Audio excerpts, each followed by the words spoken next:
All right, ladies and gentlemen. Okay, welcome to September 15th, halfway through September, which means you got 2 weeks before we start the fourth quarter. But we are very fortunate today to have from the Anaheim Hills office, Mr. Dick Crawford. Dick, welcome to the show, my man. Thank you, Rick. Good to be here. Awesome, awesome. Well, you know what? We haven't done one of these in a while. Last time I think we did one was Facebook Live, and I think you had just shaved. I think COVID. I had just shaved. Remember that? That was a post-COVID call, yes. That's right. All right, tell me about yourself. How long have you been doing this wonderful thing called real estate, please? I've been doing this since 2004, 21 years now. Nice. And, tell us a little about your progression, all that good stuff. Well, you mean as in didn't know what the heck I was doing?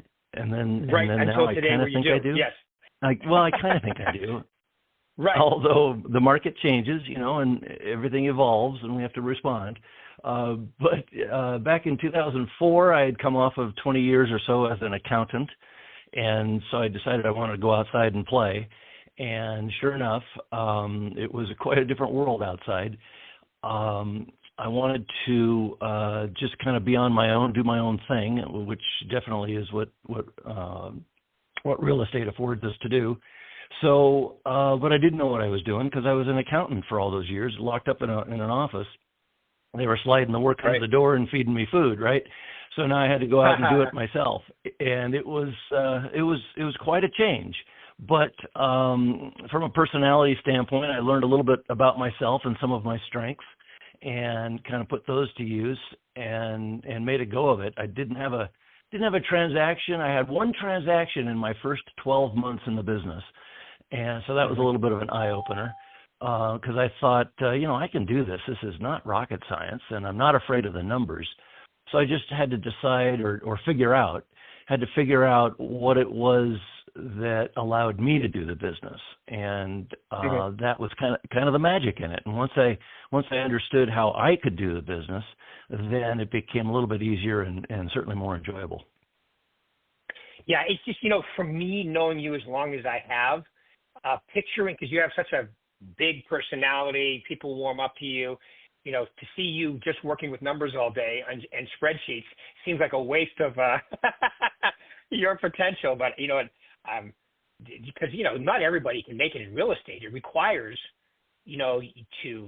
put people first, exercise the fiduciary responsibility, and also make it fun, have a personality. Right? It's a unique business. Truly, it's every bit of business boiled down into one position or one person. I've always enjoyed working alone. And that's what accounting allowed me to do, is what I kind of understand now looking back. It just allowed me to just do my own thing, work, I like to say working with the facts because numbers are numbers. But over the years, I got a little frustrated with it because I understood it really well. I was a good accountant. And then I tried to expand it into kind of management principles and how to run a business and look at the numbers and let's tweak this, tweak that. And maybe my delivery wasn't all that great, but for one reason or another, it just, I wasn't making any headway from a management standpoint. And yet I knew I was comfortable in doing those things myself, quote unquote, if I were in charge. And that was one of the things that attracted me to real estate is, I could run my own business. I could do it my way. I could go out there and expand myself and explore who I am and what my strengths are and actually make money at it. So that's what attracted me to it. And, I fell on my face for a couple of years, but ultimately it's done all of that. It's just allowed me to go out there and be myself and explore and make some mistakes and answer to myself and try it again. And that's what makes it exciting. And I found out that, it's not falling off the bike, it's getting back on the bike that counts. And that's what's helped me hang on and keep moving forward. That's such a great analogy and so true. And, be your own boss. And, so you mentioned you started off one deal your first year, and what clicked? What was the aha moment that got you into gear, doing more transactions? That's a great question. Part of it was the frustration. You reach your bottom, if you will, and it certainly, I still had a roof over my head and I was still eating every day, but you reach your relative bottom in a particular situation, and I remember sitting there going, what am I doing wrong? Or what am I not doing? Or what could I possibly change? And I just started to shed all of those preconceived notions, all those things that I thought I would do it this way. I wanted to do it this way, and I just realized I got to just go out and do it and take it as it comes, and be myself and help people out, and not try to force it. And I always think of the movie Dances with Wolves. One of the opening scenes is Kevin Costner. He's kind of given up on his command, and he's in a pretty bad battle, and he just gets on his horse and he rides out into the middle of it with his arms outstretched, like, take me, just go ahead, right, shoot me. And he gets all the way through the whole thing, runs the gauntlet, and didn't get shot. And so I was kind of like that. It's like, okay, whatever it is, let's just go out there and talk to people. And then it started to click a little bit that I was having fun. I was a little more relaxed. I stopped comparing myself to other people, and I just started enjoying it. And that's when things got a little bit easier, got a little more fun. Perhaps I attracted the right people in that mode, and then it just started to roll a little bit.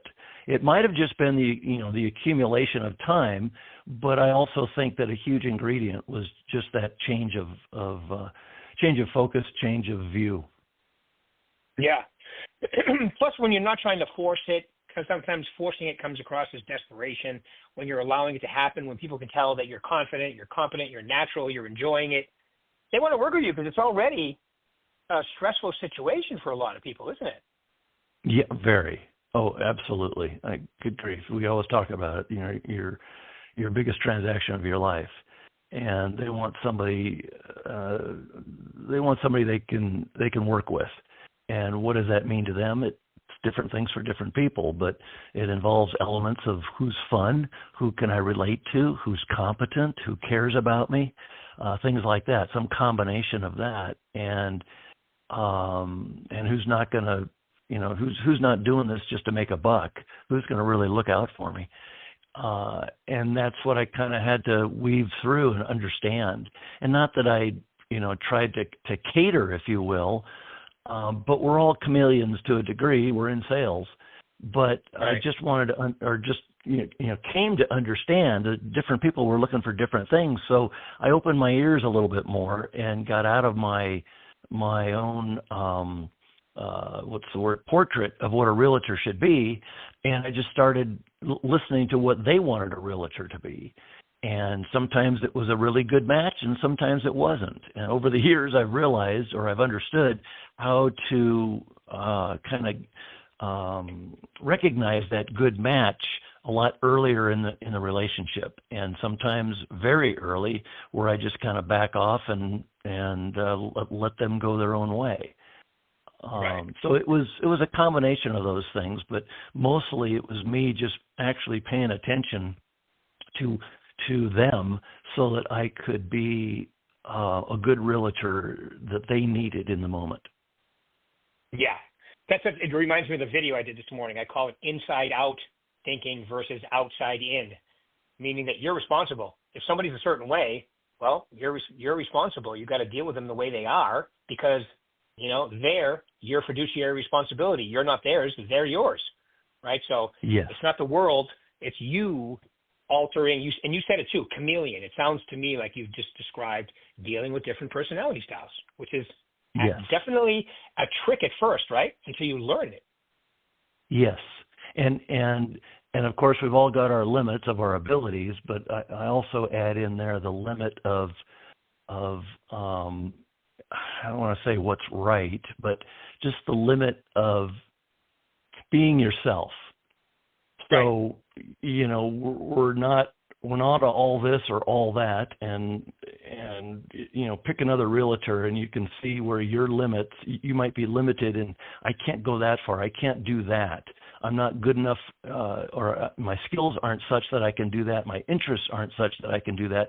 But within who I am and what my skills and abilities and interests are, I can shift and adjust and focus on this part of them so that this client can benefit. And I'll let that part of me go, and I'll focus on this so that they can benefit, but all within the boundaries of who I am and what I think is appropriate.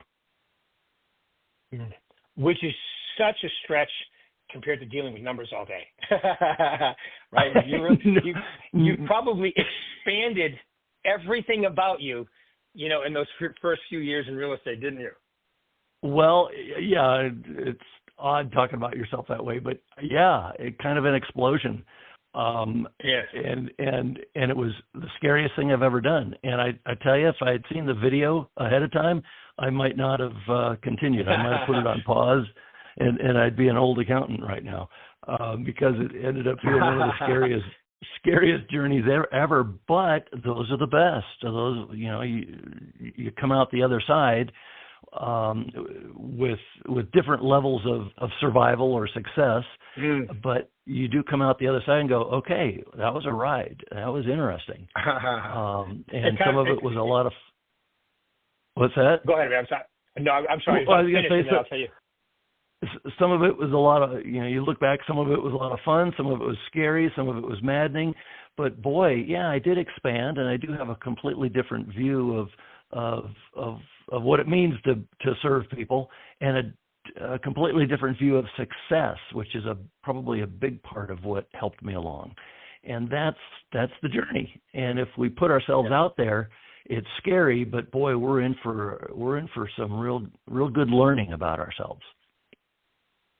Absolutely. It reminds me of Jocko Willink. I don't know if you know that name, but he wrote the book Extreme Ownership, and I think he's got one Extreme Leadership. But he talks about when he became a SEAL, he watched the video about becoming a SEAL. He's like, ooh, that looks good, right? Then you become a SEAL, and you're like, ooh, it's nothing like that. Right? Exactly. But you're really glad you did it once you're in it. So good. No, exactly right, because you've got the intimate knowledge and you understand, what the inner workings are, and you just improve as a person. Whatever improve might mean to you, you improve as a person, and that's kind of the magic of it. Yeah, and especially, and this is not a dig. I'm a realtor. I follow my code of ethics, but when you're out there being a super professional guy like you, agent, woman or man, right? With the competition out there, sometimes it really allows you to stand out, because not everybody takes that fiduciary responsibility and the seriousness of the job to heart like you do. And so that's a compliment to you, but it's also, you get to deal with those people every day, so you know exactly what I'm talking about. Yeah, and thank you. I appreciate that. It can be frustrating. But what makes it even more frustrating, it's frustrating seeing it happen with other agents. It's frustrating when clients don't, really kind of appreciate, what it is that you're doing, because they have no comparison. But on the other hand, I mean, that's just who we are and what we do. And, we might do something a little differently than other agents like, but that's who we are and what we do. And in the end, the goal is, for the client to look back and go, man, that was a tough one, and we didn't think it was going to be nearly that tough, but they brought us through. That agent or that company or that group, that team, including like an escrow and a title, those guys brought us through, and that's the gratification. It's great to cash the check, but the real gratification is a job well done, and that means you're going to get a referral out of it, or that means you're going to be able to sleep at night. That means you won't have to dodge them in the grocery store next week. And that's really a good feeling. That's a very good feeling. The real frustration, though, is that a lot of people, when they go through that transaction with you, they don't necessarily have a frame of reference of what Right. what a realtor is supposed to do for you. Or if they do have one, it's based on, some reality show series, which is anything but Right. reality. And Right. so they're thinking, oh, well, you should be at my door in the morning with breakfast. No, that's not what we do. We don't do that thing. This is what we do over here. Well, I don't care about that. Well, really, you do care about this. You just don't understand why you should care about this. And that's what's frustrating. They have very little frame of reference. So it's kind of hard to bring them along and help them understand, I'm really doing a very good thing for you here. You just have to slow down a little bit and understand what the dynamics are. Yeah. Or one of my favorites. Well, you're going to do all that, and then you're going to give me back half the commission. Like some of the stuff that they ask for is crazy. Yeah. Is it? Oh, so are you going to pay for that? Well, no, it's your house. I'll pay for the photography and the flyers and everything else, but it's your house, and you've lived there for 25 years, and you've failed to keep it up to good, up to par. So yeah, it's things like that where they just, and maybe it's because they hear it on TV, maybe it's because they hear it from their neighbor. I had one client said, well, my cousin in Chicago, and I just wanted to say, well, stop.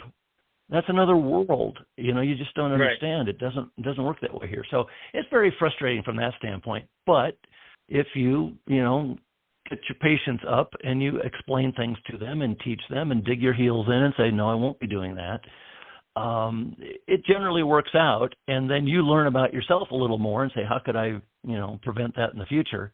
And you also, you're professional so that they, in the end, will appreciate what you did for them. Yeah, no doubt. Yeah, those non-reality shows, right? That people watch and they think, wow. But okay, so brings me my favorite question. All right, so yes, a piece of advice you could give them, somebody thinking about taking their business to the next level, or even a new person coming out of the gate hot. Tell them the 3 things that you would tell them that are the most important to you. Okay. Yes. Know yourself really well. Mm-hmm. And if you don't, and we all think we do, but we don't, is my premise, and it's based on my own personal experience. I didn't know myself real well. I knew some of my abilities, not all of them, but some of them, but I didn't know enough of my weaknesses, and I didn't have enough exposure to working directly with other people on projects to understand, how I would respond in those situations. So know yourself really well. And that might even be getting some kind of a, professional review of your personality type or your tendencies or your, the things that you like to do or don't like to do or what you're good at. Pay for it. Get it done so that you can have a little insight and know yourself really, really well. And that, coupled with that, is to be yourself and not worry about attracting people, because you will attract the right people when you are yourself. So know yourself and be yourself are key, and it makes the business a lot more fun, eventually a lot more successful, and you do a much better job for people. Another one is to, I was going to say, and you come across as authentic, and authentic is, we all have an internal filter that knows the difference between phony and authentic. So it's so much easier to be yourself because you're not faking it. Exactly. Remember when we were kids, we learned that, it's better not to lie because then you got to remember your lies. And so when you're authentic, you don't have to worry about, okay, how am I going to follow up that act? No, you're just authentic. How am I with this person versus that person? Well, if you're authentic, you'll just roll with it. And that's very, very important. Again, helps you sleep at night too. Second one would be just kind of in line with those, but it's the next step is stop comparing yourself to others. That's what I stopped doing. And when I did that, it freed me up to do the first things, is to be myself, know myself and be myself. I had a little mantra at one point saying, I have no competition. I'm just being my creative self. That was my mantra for many years. because it just allowed me to go out there and have a good time with it and do what I thought was appropriate and fun and in the best interest of the client. So I have no competition. I'm just being my creative self. So stop comparing yourself to others. The other one is to get support. And that's, there's a little bit more boots on the ground of the three, but get support in terms of asking a bunch of questions. Getting a coach like yourself, get a coach just like your branch manager.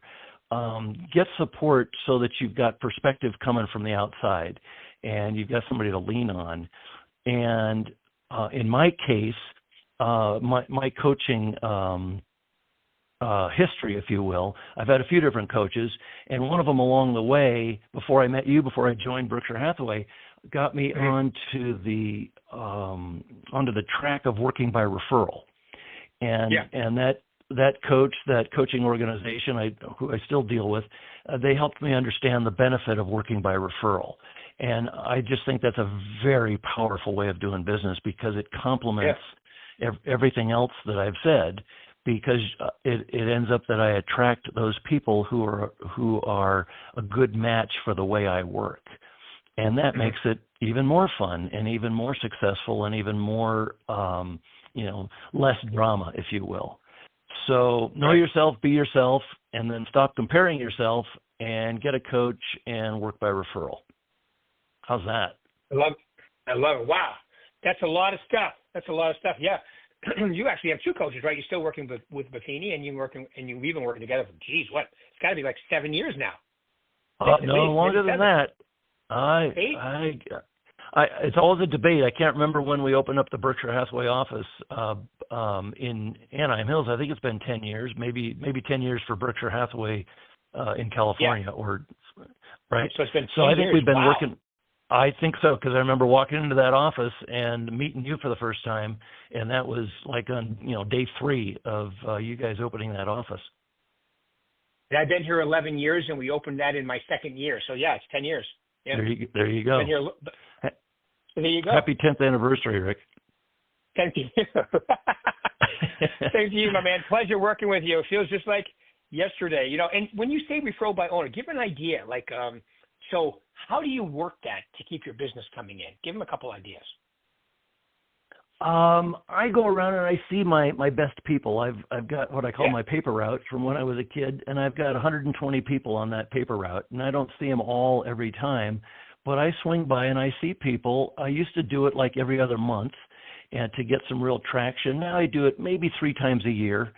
Go around to see probably at least 80 of those 120, and eventually all 120 at least once a year, knocking on their door, saying hello, giving them like a pad of my paper and a pen and a market update and a little doodad to remember me by, just to get face to face and say, hi, how's it going?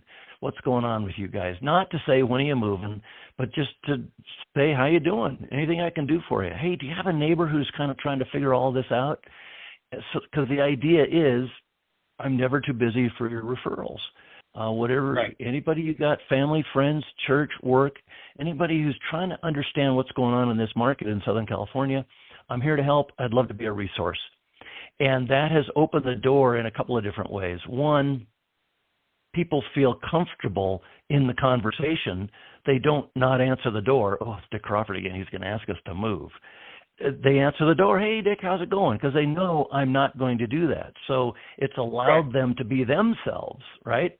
And then the second half of that is when they are themselves and they do feel comfortable, they just eventually think of people or come across people, and when they do, they say, hey, call Dick Crawford, or hey, Dick, my mom's thinking of moving, or hey, Dick, my kid's thinking of moving, thinking of buying their first place. So that's the biggest thing that I can offer, is going out and actually seeing people. Social media is great, postcards are great, letters are great, but going out and actually seeing them, shaking their hand, and saying hello, asking them how their life is going is huge. So that's one of the biggest things I do. I do augment that with an e-newsletter, a snail mail newsletter to 100 of those folks, and some social media stuff. But that's not nearly the emphasis. The emphasis is more on the being out there in person. And that's the scary part for an accountant. But when I started to lean into it and enjoy it and talk to them on a personal level of how you doing, as opposed to asking them if they wanted to sell their home, because that wasn't comfortable for me, I went the other route and I got real comfortable on a more personal level and how's the family, and it just naturally started to bring business to me. So those are the main things. Those are all awesome too, and I love all the different things you do. You could stop by with a baseball schedule, catch up, little trinket. You even have them come to the office, collect pies around the holidays. So all of those are really good. Those are a lot of fun. It's called a reverse pop by. They come to me. I love that. So I send it out to particular people, and they order their pie, and it's waiting for them when they come by on Tuesday of Thanksgiving week. And I probably have, I think last year it was a little over 50, and they come by during from noon to 7 or whatever, and it's a party, and everybody loves it. They walk away with their favorite pie, and it's not, when are you going to move? It's just good to see you. How's it going? Yeah. Hey, don't forget, if there's anybody at the office or anybody at church, brother, who you know is trying to figure it all out, looking to move themselves to Tennessee, I'd be happy to help. Don't hesitate. Give me a call. And just put that thought in their mind when they're in a good mood, when they're shaking hands with you, when they're experiencing who you really are. Put that thought in their mind, and it'll click. That's awesome. I love it. And we can end with that. That is such a great way to end. I just want to say, Dick, thank you very much for taking your time out today. If anybody has any referrals, Dick is in the Anaheim Hills office. Feel free to call him, email him, anything you feel, or you can even catch him on YouTube, social media, all that good stuff. Thank you very much, Dick. I really appreciate you taking your time out today. Thank you, Rick. Have a great one. You too, my man. Thank you. Bye, everybody.